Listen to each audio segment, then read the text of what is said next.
अस्सलाम वालेकुम बच्चों, उम्मीद करता हूँ सब खैरियत से होंगे। आज का हमारा टॉपिक है बर्नौलीज इक्वेशन। बच्चों, ये इक्वेशन बहुत ही अहम इक्वेशन है। ये फ्लूइड डायनामिक्स की फंडामेंटल बुनियादी इक्वेशन है कोई। ठीक है, आइए समझते हैं ये होती क्या है।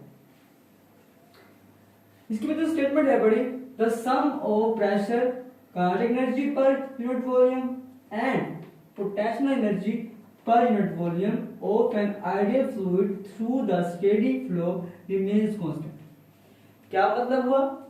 जो सम है प्रेशर किसका, काइनेटिक एनर्जी का, किस में, पर यूनिट वॉल्यूम में, और potential energy per unit volume का, किस का, एन आइडियल फ्लूइड, एक आइडियल फ्लूइड का through out the steady flow, वो थ्रू करता है थ्रू आउट इस पाइप के जरिए से, जो फ्लो है उसका वो कौन सा फ्लो है बच्चों, स्टेडी फ्लो। रिमेन्स कांस्टेंट, क्या रहेगा, कांस्टेंट रहेगा। Sum of kinetic energy per unit volume और potential energy per unit volume of an ideal fluid that is in steady flow is remain constant. ठीक है बच्चों, आपको समझ आ गई इसकी तारीफ, इसकी स्टेटमेंट के पोटेंशियल एनर्जी का और काइनेटिक एनर्जी का, उन दोनों का सम पर यूनिट वॉल्यूम में, पर यूनिट वॉल्यूम के लिहाज से वो क्या है, वो आइडियल फ्लूइड का वो होता है कांस्टेंट। यह है बच्चों इक्वेशन इसकी, P pressure plus 1/2 half density V square plus rho g h is equal to constant. ये होगी बच्चों काइनेटिक एनर्जी के लिए और ये हो गया पोटेंशियल एनर्जी के लिए। ये क्या है, इन दोनों जो सम है वो किसके बराबर है बच्चों, वो बराबर है कांस्टेंट के। ये हमने बच्चों प्रूव करना है। प्रिंसिपल क्या होता है, बर्नौलीज इक्वेशन किस असूल पे काम करती है बच्चों? Bernoulli's equation, the principle of Bernoulli's equation is law of conservation of energy. कौन सा है ये, law of conservation of energy है।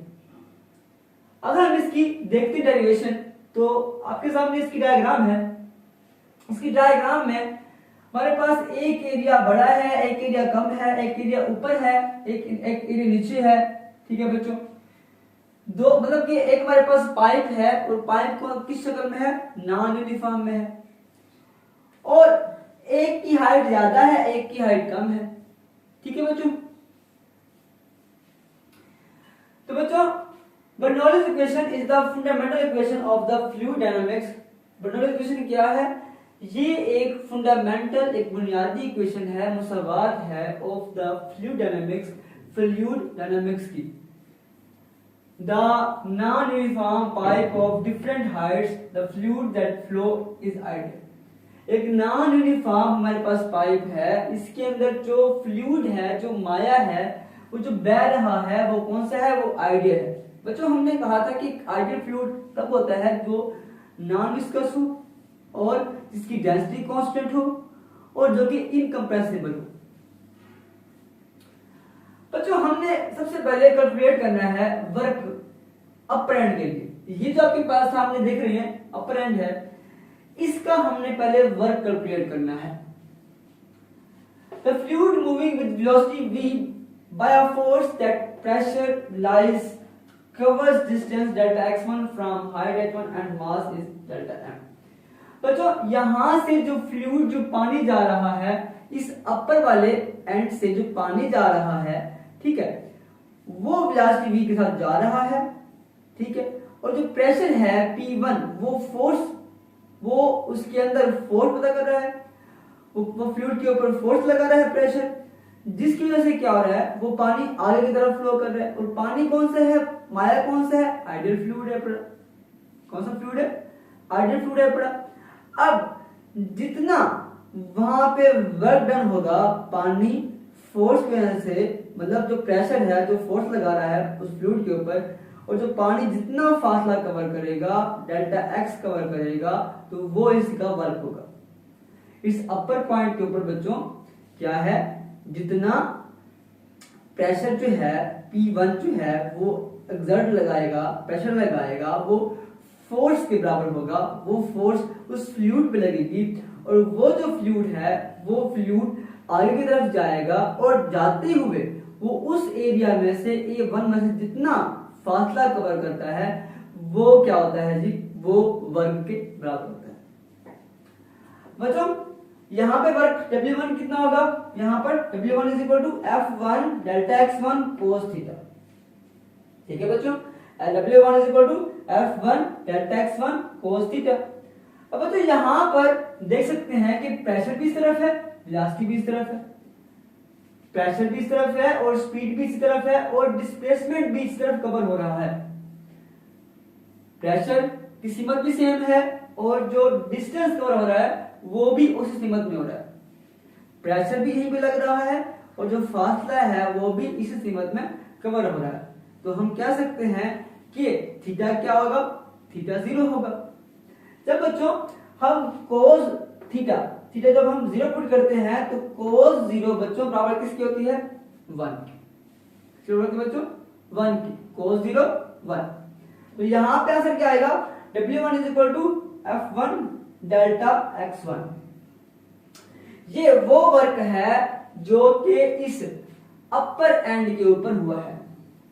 ठीक है, W1 is equal to F1 delta x1।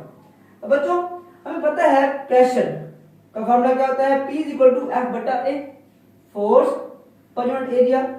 अब F हमने F निकालना है तो क्या होगा बच्चों, F यहीं पे रहेगा, A यहां पे जाएगा मल्टीप्लाई P के साथ, तो PA, F is equal to PA। अब जहां बच्चों F1 है वहां पे P1 और A1 आ जाएगा, जहां पर F1 है वहां पर P1 अपॉन के P1 और एरिया A1 और साथ में ये डेल्टा x आ गया। W1 is equal to P1 A1 और डेल्टा x1। ये हमने W1 निकाल लिया बच्चों। Work done at lower end of the pipe. अब बच्चों जिस तरह से हमारे पास वर्क डन हुआ है इस अपर एंड के लिए, इसी तरह से हमने वर्क फाइंड करना है इस लोअर एंड के लिए। अब बच्चों यहां पे जरा देखते हैं, देखिए प्रेशर क्या है, प्रेशर इस तरफ लग रहा है, प्रेशर इस तरफ है और जो फासला है वो इस तरफ से पानी तय कर रहा है। अब इस प्रेशर मतलब जो फोर्स लग रही है और जो डिस्प्लेसमेंट ऐसे कवर हो रहा है, जो फासला कवर हो रहा है फ्लूइड का, क्या उनकी सीमत आपस में सेम है, क्या उनकी डायरेक्शन आपस में सेम है। प्रेशर इधर लग रहा है और जो डिस्प्लेसमेंट है वो इधर तय हो रहा है, तो क्या हुआ, डायरेक्शन जो है, सीमत जो है वो सेम नहीं है, एक दूसरे के क्या होगी, एक दूसरे के तो मुखालिफ होगी। तो यहां पर एंगल क्या बनेगा, यहां पर बनेगा 180 का। बच्चों W2 is equal to F2 delta x2 cos theta. जिस तरह से यहां पे W1 is equal to F1 delta x1 cos theta. अब थीटा क्या बनेगा बच्चों, 180 बनेगा। क्यों, because force and displacement of fluid opposite to each other. क्यों बच्चों, क्योंकि जो फोर्स है और जो डिस्प्लेसमेंट है फ्लूइड का वो क्या है, वो मुखालिफ है एक दूसरे के। तो W2 is equal to F2 delta x2 और cos 180। बच्चों जब हम cos 180 याद पुट करते हैं तो cos 180 -1 के बराबर होता है। तो यहाँ पे -1 आया तो फिर यहाँ पे माइनस F2 डेल्टा x2। यहां तक बच्चों क्लियर हुआ, ठीक है। बच्चों जिस तरह से हमने लास्ट में निकाला था डेल्टा x मतलब s is equal to v cross t, जितना यहाँ पे फासला कवर हुआ है वो s है, मतलब उसको हमने डेल्टा x कह दिया है। और जब हम फासला निकालते हैं तो वो s is equal to v cross t के बराबर होता है। तो यहाँ पे v क्रॉस डेल्टा t और ये डेल्टा x फासले के बराबर आ जाएगा। बच्चों W2 निकला हमारे पास। अब यहाँ पे वही पुट करेंगे जैसे हमने यहाँ पुट किया था कि पहले हमने प्रेशर का फार्मूला लिखा, फिर प्रेशर से हमने फोर्स को निकाल लिया। तो यहाँ पे भी हमने फोर्स को निकाल लिया और यहाँ पे पुट कर दिया। तो W2 is equal to minus P2 A2 delta x2। अब बच्चों अब जहां पे डेल्टा x1 है और डेल्टा x2 है वहां पे हमने डेल्टा x की वैल्यू पुट कर देंगे। ये W1 के लिए है तो यहाँ पे V1 और डेल्टा t और यहाँ पे V2 क्रॉस डेल्टा t।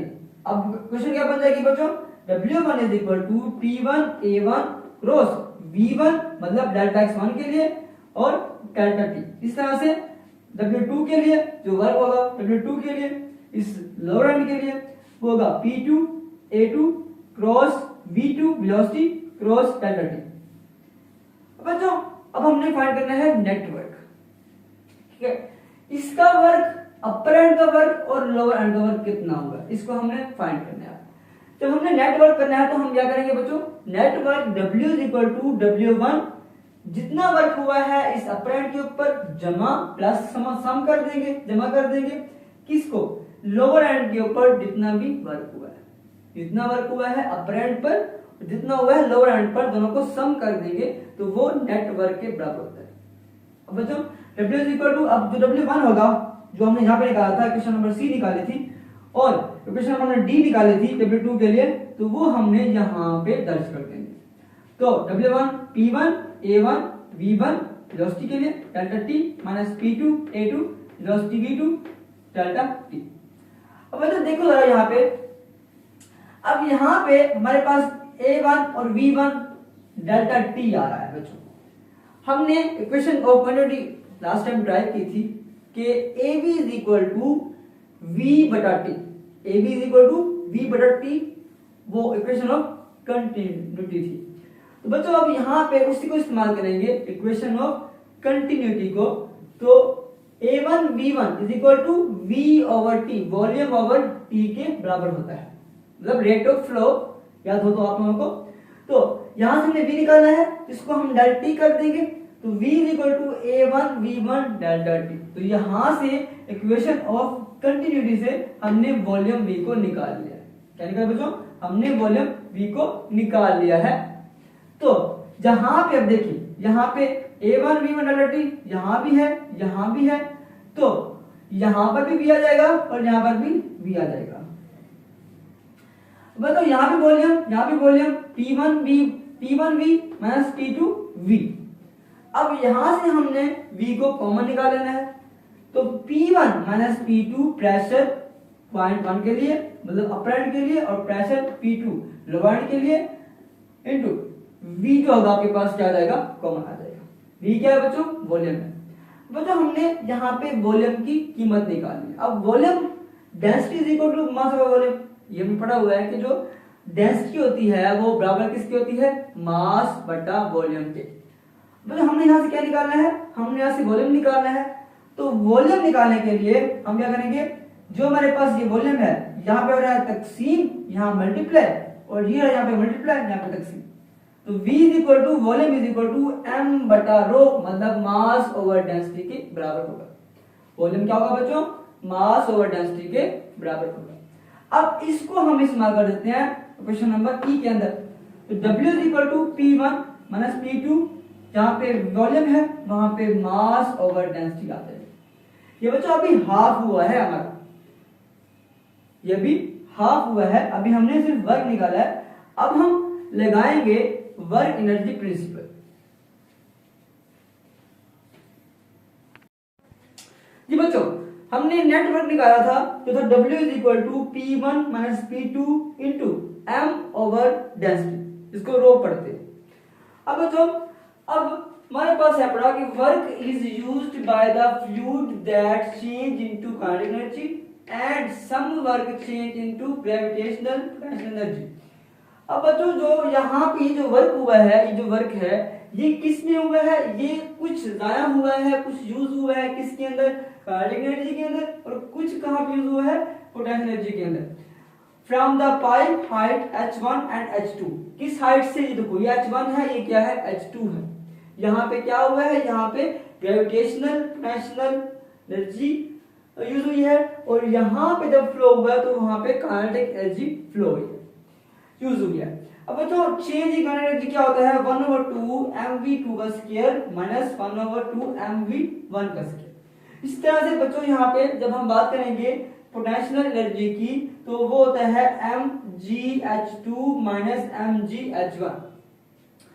अब बच्चों हमने लगाना है, हमने क्या कहा था कि इसका जो प्रिंसिपल क्या है, law of conservation of energy. इसका प्रिंसिपल क्या है बच्चों, law of conservation of energies का प्रिंसिपल है, तो हम अप्लाई करेंगे वर्क एनर्जी थ्योरम के work done is equal to change in kinetic energy plus change in potential energy.